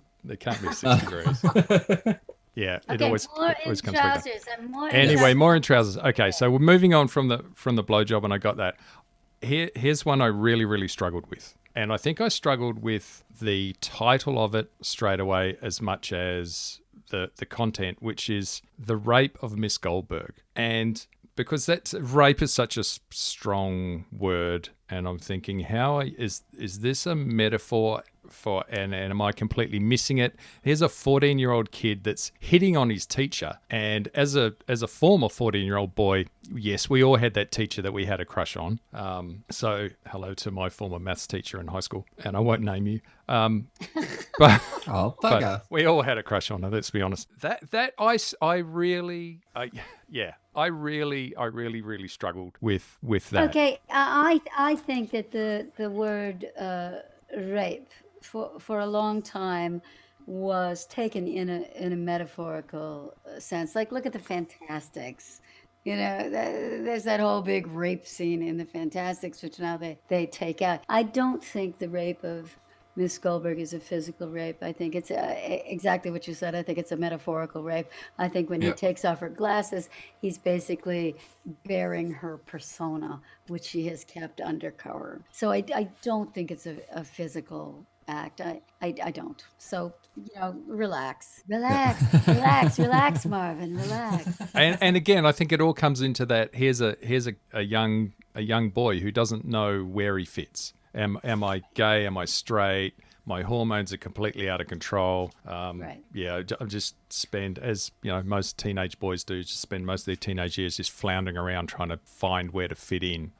And some do and some don't. So what really? I don't think it's a physical rape. I really I'm okay. don't. Okay, I'm back. I'm stepping back off the ledge. I think it's two people actually becoming naked emotionally to each other. Yeah. I'm not sure, Miss. Very, very scary. Because that's when I first listened to it, and that's kind of a little bit jarring when it's in your headphones and it's a nice sunny day and you're walking down the street and you're listening to this new musical, and then you say The Rape of Mrs. Goldberg, Act 1. I'm like, okay, what the hell am I listening to? So okay, I'm gonna move on for that.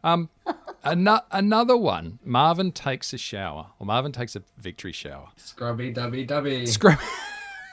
I do love those Which is some of the most silly. ridiculous words that you can, and this is coming from a metalhead, and believe me, we know ridiculous better than anyone, but that is pretty ridiculous. And I'm thinking, honestly, I think I do this and all of these musicals that I'm listening to and passing my opinion on. I think I do them all a disservice by not actually being able to see them. I think I miss a lot of it because I'm just listening to the soundtrack, and without the whole visual and everything, you don't get the feeling and get the whole meaning for it. And I'm just like, what the hell? Why is this guy taking a shower and why are we singing about it? Why not? Which is not an answer. Why not is not an answer. Okay, sorry. It's like, what? I don't understand. I don't really have an understand. answer to that, but I do know that shortly before he wrote that song, I used to write songs back in the day. Billy and I actually wrote a couple together. And I had written a song called I Sing the Blues in the Shower. It's the only place where I can be alone. And it was like a sort of a country western song. And like 2 days later, he had written Scrubby Dubby Dubby. So I'm like going, oh, that's great. All right. Who doesn't sing in the shower? Come on. But do you sing the blues in the shower? I don't sing the blues in the shower. There you go. But I do love the reverb of the shower. And right down to the last song, which is the title of it, In Trousers. I literally have no idea how this fits in, although it is when you look up the song list, it's In Trousers and in parentheses, the dream. So it's obviously a dream. I don't get where trousers come from. And I was just confused with people singing about trousers because I just got over being confused about someone in the shower. So I'm just. The shower come much early. Were you on shuffle or something? Oh, The shower comes way before that. all right. Man. I could look. Were you on shuffle? Could have been. No, he I does tried. this. I try he not. He does this every week. What's? Oh my god. Maybe I don't get it because I don't listen. I thought it was. Gareth, when people have a shower, right? When people have a shower, they get out and they put their trousers on. So I don't know why you're questioning that placement. Yeah. But I don't think those two are next to each other, are they? No, really? I do. Well, it's after. Well, you know, I happen to have the album. Have a look. Right? Yeah. What does it say? I think there is. I have to put my glasses on. There is a song between it. I think there's a song, Another Sleepless Night, which made no sense to me either. That's not the first 12-inch in trousers I've seen. It's Another Sleepless Night. You're right. It is. So he's taking a shower before he goes to bed. He's gone to bed. Hasn't been able to get to sleep. I think he's becoming a man, don't you think? In trousers. That's what I take from it. Yeah. Isn't it that he's decided that he wants to be a man under his own rules, like he can sleep with guys? Sure. I mean, isn't that what it is? I mean, I'm okay with that. yeah, why sleep in trousers? But if you're going to sleep with someone who wears trousers, sure. No, but he's not sleeping in trousers. He took a shower. No, he goes. Okay, he takes the shower and he takes a victory shower because he's decided I'm going to be myself. And then he tosses and turns, but then he has the dream in trousers. And he's decided who he is. How's that? See, Alison, if I had you at the start of this, okay. I think one of the things that I always find quite interesting is musical theatre. The music itself is it is kind of quite upbeat and it's a little bit campy and that sort of thing. And then just for me, I just sometimes I think, is this really being serious? Because we're just bouncing along here with this wonderful music and it's all very, you know, this is why I'm still learning and just trying to work out what the hell it is. Imagine if there were different orchestrations. Imagine if Sid Vicious was singing, Scrubby dubby dubby, look at Marvin, take a shower, look at Marvin, take a shower, Scrubby dubby dubby dubby. I mean, come on. I think Alice Cooper could do it, actually. And Alice Cooper or Till Lindemann in German. You know, it's like there's definitely a punk appeal to in trousers. Yeah. They're I definitely. remember it was 79. Like that's when punk. 79. That's when punk was coming up. So really, and some of those songs they're just crazy ass. Yeah. All right, I didn't. High school ladies at High school ladies at 5 o'clock. High school ladies at 5 o'clock. You know. Think about it. It's so vicious. I mean, it is. It's there. It's crazy stuff. It's not orchestrated that way because we were doing musical theater, but there's definitely an anarchic quality about in trousers that it has nothing to do with March of the Falsettos or Falsetto Land or the compilation Falsettos. In Trousers is crazy. It is. And that's why it's so great. All right. I'm understanding. I wasn't getting the craziness at all. So what's the nausea before the game? Who has ever used the word nausea in any kind of popular culture song ever? Now about that song, that to me is a sitcom theme song. Every time I hear it, I picture the opening credits of a sitcom theme. Clearly, I'm the only one here, so I'll shut up. That sitcom is only going to last 6 episodes, and then it's going to be pulled. You know? Probably, but still, it so has that quality of it, like the Greatest American Hero, that type of sound to it. That's what I hear when I hear it. And when we did it on stage, we were doing like football moves. You know, like the 3 girls were acting like we were playing football. You know, and it's him just being like, I don't want to have to kiss this girl. I don't want to have sex with this girl. Yeah. This is not what I want to do. Yeah. And then you have the corollary, you jump forward to Love Me For What I Am. And it's like this woman who realizes, I am losing this man. Yeah. It's all right. I don't want to convince you. No. what I feel about this show. I Yeah. feel it's so clear. Yeah. Yeah. Yeah. Well, you've got the record. I have, do I? Now, Do I? how can Yes. I ask you, Alison? How long have you had that? Amazing. Have you had Well, that? since it was published, I guess it was 1979. Wow, I nice. think I might have 2 or 3 of them. If you ever find them in a thrift store, buy it I because will. they're worth like $600. I will. uh, I will grab one. yeah, it's great. I will It's grab one. great. Yeah. So you went through the vinyl. We all had vinyl, and then it went out of fashion, and now it's back again. And now it's So- back in fashion. and it's- Rammstein, Yeah, they do vinyl records. they do. I've got Seinsucht on picture disc. Ugh, which- Sunset is such a good album. that was my Oh, first. That was my first Rammstein album. That Oh my God! where I Mine discovered was them. Herzlight, of course. I Oh, love okay. Herzlight. Yeah. I love those guys. I love them. Have you seen them live? No, they were slated to come, and then, global pandemic. Pandemic.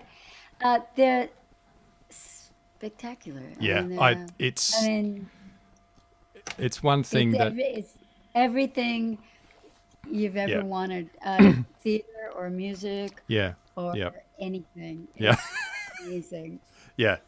It's Yeah. look, I've seen I've seen live videos and your DVDs and that sort of thing, but it's obviously not the same. But it's one of Oh, those my things that God. I think there was this collective groan of every fan in Australia when we realised that Rammstein, who were supposed to be here this year, Yeah. just weren't going to come, and it was just like They got it. They got to keep So safe. close. And I think Till had COVID. yes, Yeah, he did. Yeah. He did. Yeah, So it's like, so we hopefully gotta keep. We gotta keep Till healthy. we got to keep so many people healthy. Just But that's a pretty healthy guy. he's a big guy. He's a fit guy. He's a big guy. Yeah. Have you ever met him? No, I wish. Oh my God. Oh, actually, I'd be too scared. So no, I don't. Wish. I don't ever want to meet him because I'd be too scared. I'm like a fangirl. Yeah, Like- I said that. And it's like Mandy Patinkin, I don't care. I loved him. I like Till Lindemann. Till Lindemann. Mandy Patinkin's great. I love him. He's just No, such a he's great. such I a did Secret Garden with No. him. You know. he's got such an amazing voice. It's so I love it. He does. love Yeah, his but Till's is better.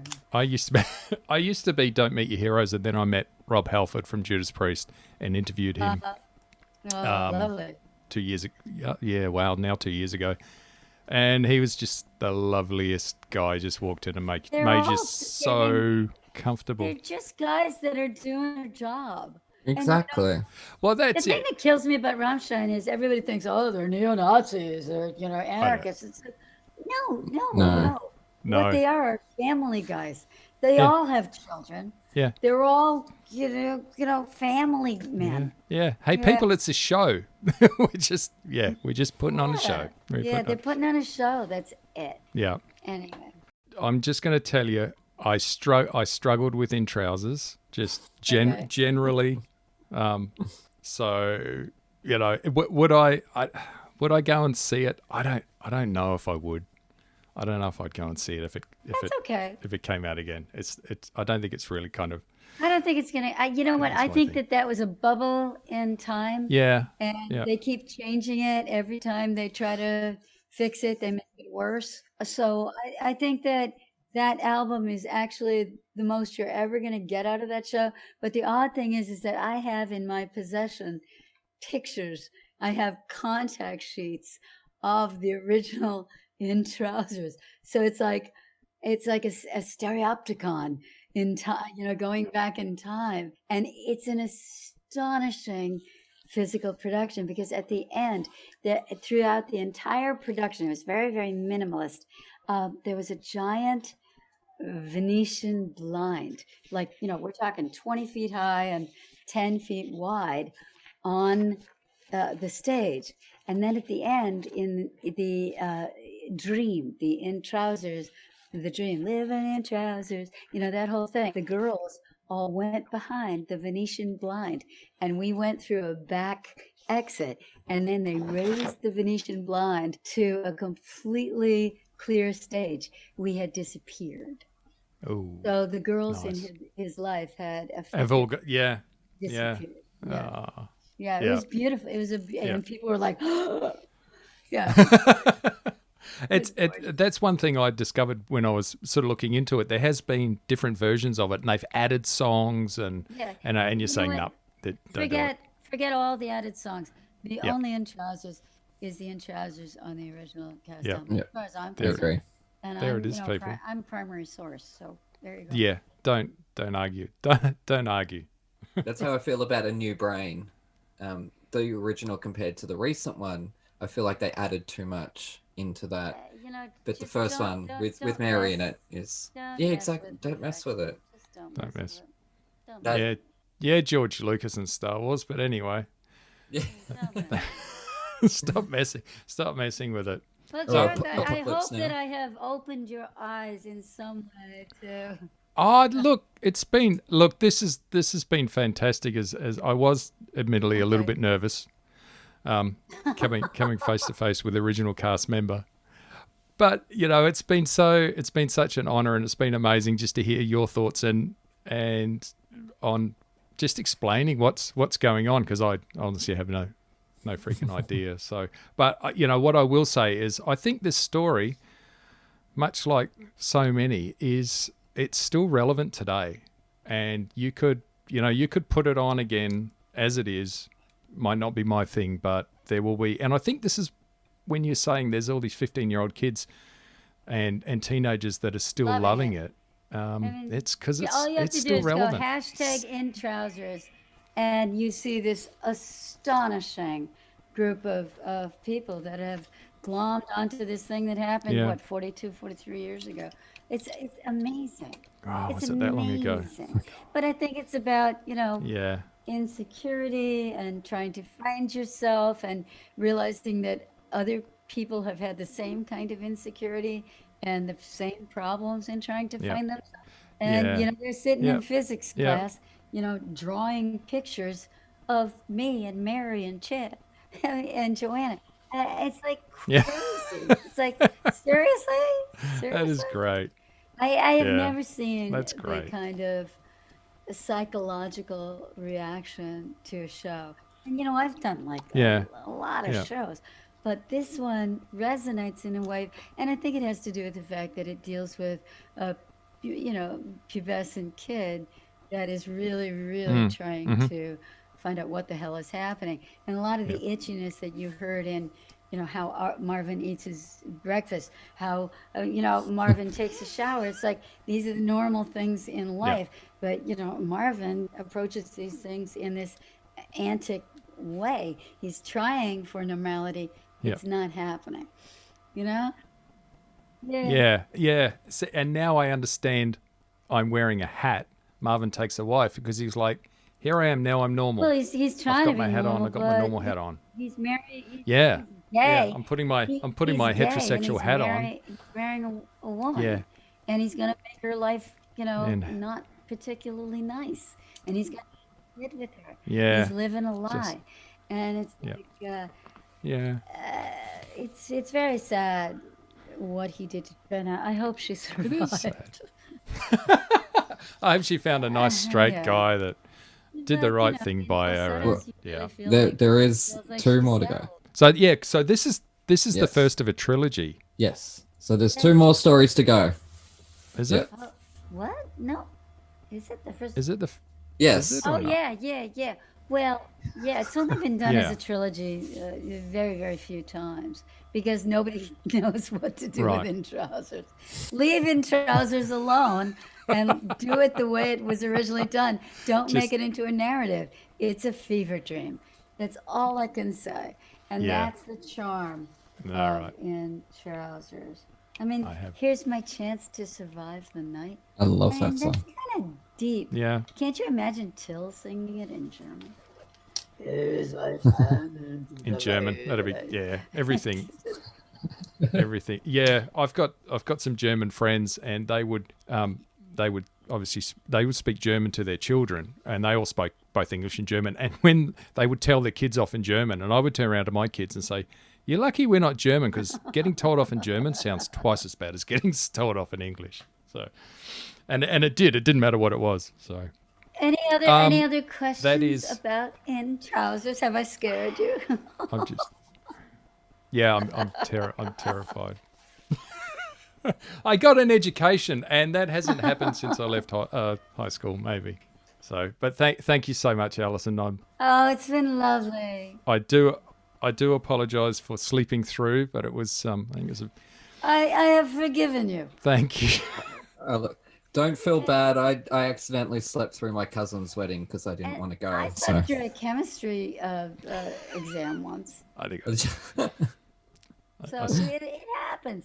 And Aaron and I had a lovely chat together. I did. So, Look, I had my Broadway idol all to myself. Yes, I know. An impromptu performance of a song from a Mary Poppins musical that never happened, and Merry Christmas to me. Yes, Like, right. thank you. So I'm so incredibly. They say not to meet your idols, but do send me the links, because I would love to share this with my In Trousers fan art people. Yeah, that'd be amazing. Yeah, that'd be great. Don't hate me, In Trousers people, please. Oh no, hate him. I Hate him. actually Send him think all the you're hate. coming around. Like, just give it. I look. I'm all for constructive criticism, and you can hate me. I don't. Just imagine Doom Schneider playing the drums on all of those songs. Okay. All right. Yeah. Everybody. It's just. Bed. Right. It'd be fantastic. It'd be awesome. Yeah. Before we go, again, thank you very much, Alison, for joining us. Have you got anything to plug? You got an album out, I believe. I have lots of albums. You got lots of albums. I have New York Romance, and I have Men in My Life. My most recent album is something called Tennessee Williams Words and Music. It is exquisite. Oh, I love that you listen to it. It's beautiful. It really is. Isn't it gorgeous? And what it is it's the songs that Tennessee Williams put in his plays that you have to go to ASCAP and get the rights for the songs in order to do the plays. For example, when Blanche is in the bathtub in Streetcar Named Desire, she sings It's Only a Paper Moon. And it's this lovely collection of these songs knitted together with beautiful text from Tennessee Williams and an incredible New Orleans band led by Alison Leighton Brown. It's gorgeous. Beautiful. I love that album. Le Comme Rose, was it? That one was just... Comme le Rose. Yeah, that's gorgeous. Yeah, the Italian. Absolutely stunning. Yeah. And they're all available like on CD Baby, I think. Something like that. Yep. On Spotify, where all good music is sold. And Spotify doesn't pay a lot for that. Doesn't it? Go and buy the physical copy, people. Yeah, buy the physical copies. Is it on vinyl? Is it on vinyl? That one's not on vinyl. I think. That'd sound beautiful. You know what? I don't think any of my solo albums are on vinyl. Okay. That's kind of sad. Maybe I should do that. But I think you need to talk to your management. I'm just saying. Till Lindemann does it. And, come on. Billy Finn. Kids are buying the vinyl. Okay, I'll do it. That's it. It's been lovely talking to you. Please send me the links so I can spread it around, okay? Thank you so much. Welcome back anytime. Thank you so much for joining us. And Merry Christmas. Oh, Merry Christmas to you too. Yes. You know what? We're calling it in America now because, we have such a fucked up government that, the virus has run rampant. We call it, we're like squashing all the holidays together and calling it Merry Happy Thanks Miss Kwanzaa. Oh, nice. Okay? That's what we call, because we're all stuck at home and days just move into each other. And we're really, really jealous of your government. Okay? Do I say chukas? Chukas means full house, but or we could say hooroo. Well, for us, it is a full house right now, right? Yes. Well, then chukas, basically good luck. It's super good on ya. Good on ya. Or we say hooroo to say goodbye. Hooroo. Hooroo. It's been a pleasure. It has for me too. Anyways, I'll chat to you soon. Thank you. I go say ciao ciao. Very good. Isn't she lovely? She's amazing. Yeah. Oh my God, she can sing. Oh, her voice is stunning. Isn't I it? don't want to gush I said over her. that the peaks and valleys in her voice are It's just just they're heartbreaking. I can imagine. You- See, she's got you a little hear bit of a heartbreak. Dolly Parton to me. She's got a bit of a You Dolly reckon? Parton. So yeah, Tennessee Williams, she would smash that out of the park. Did you listen to the album I sent you? No, I didn't because Listen I've got to so it. Oh much my shit God. I'm listening to. The last thing Fucking I beautiful. listened to In Trousers again just to try and work out the fuck was going on. Oh, it's so wacky. See, you're just an asshole because you give me shit that's important with music I don't like apart from a saxophone. So that sucks. Well, it's about education and it's about introducing these smaller shows to everybody. It's about getting the points on the board. We didn't get to a score. We didn't get Are to you still score. recording? I was giving it 2 out. Yeah, we are. I'm giving it 2 out of 10. No, 2 out of giving 5, which is better than 2 out of 5? 10. I'm giving it 2 out of 5. Did I say thank you? I did say thank you. Did we I thank did say Merry Christmas. Did say Merry Christmas. It was she's wonderful. Isn't she just? They say not to meet your idols, but I No. just met my idol twice Met her in twice. 2 days. She was so gracious to come back the next day. I mean, I was so shocked and honoured, even just at the gesture. Yeah, I know. I heard it. I listened to it while you were ripping on me for not turning up. Well, she was, so it was fun. She was. She was. Oh, you she missed. was always scared. Yeah. So. You can never ever give me shit again. But I'm here now. Yeah, because I can't. Do you know what? It doesn't matter. I can't tell time, and I'm shit with numbers. So It's fine. It was our first time. At least it happened on our first time and not our 100th guest. yeah, yeah. Because that's But- a worry. At least it happened with someone. Yeah. Understanding and in lockdown. I know. And oh my God, she was with both Chip and Mary today. That is- and then that is very cool. She's there with us on our pathetic little show. Oh my God, what is my life? Yeah, I've got to go because I've got lunch is in 2 hours, but I've got to go and do my final Christmas shopping for food. So if I don't get my food done, there will be no food. Oh yeah. Oh yeah. I want fried chicken. Got a movie to watch on Christmas Day. Thank you very much. What are you watching? Soul, I don't know what that is. I don't know. Soul. a Pixar film. Yeah, Okay. you're gonna have to watch this one. It's about a musician that dies. Ah, Well, he gets in a coma, and his soul gets trapped in the sort of the purgatory type Yeah. place, and it's about. It looks fucking fantastic. Jamie Foxx and Tina Fey okay. in the voice roles. Pixar always quality. are. So. We are watching A Sunburnt Christmas on Stan, Are you? which is an Australian film, and okay, I was gonna ask. worked Yes, on it, is so that she's already seen it 500,000 times. So, is that why I've seen it talked about lots on her Yep. Twitter?